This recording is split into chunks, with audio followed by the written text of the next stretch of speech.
यो V380 pro single camera यो जोड्ने तरिका चाहिँ फेरि पनि नयाँ मेथडबाट सिकाउँछु म तपाईहरुलाई। यहाँ यसरी होल्डरमा लगाइदिनुस्।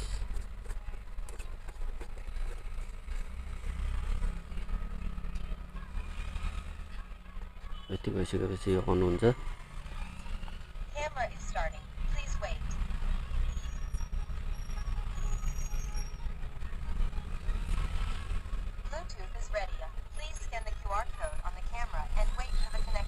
यति भइसकेपछि हामी जाउँ स्क्रिन तर्फबाट।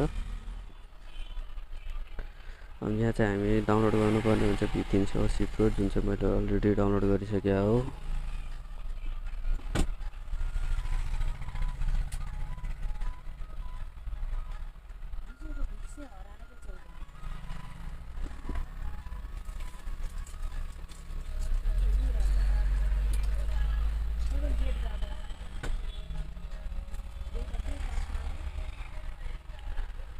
अब यहाँ एडमा जानुस्, एड क्यामेरा गर्नुस्।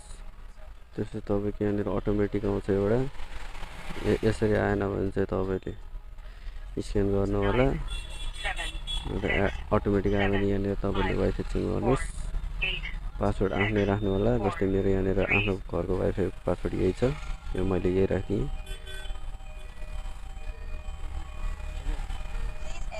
अब यति भएपछि यहाँनिर क्यामेरामा पासवर्ड हुन्छ।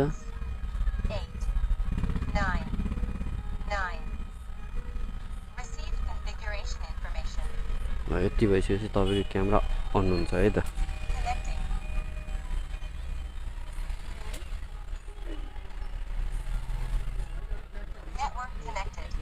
नेटवर्क कनेक्टेड गर्ने, यो चाहिँ वाइफाई सँग डाइरेक्ट कनेक्ट गर्ने तरिका है।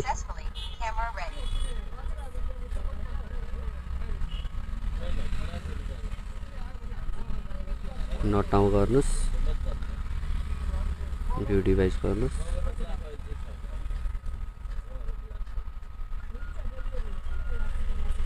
हेर्नुस् मजाले भइसकेको छ है त क्यामेरा।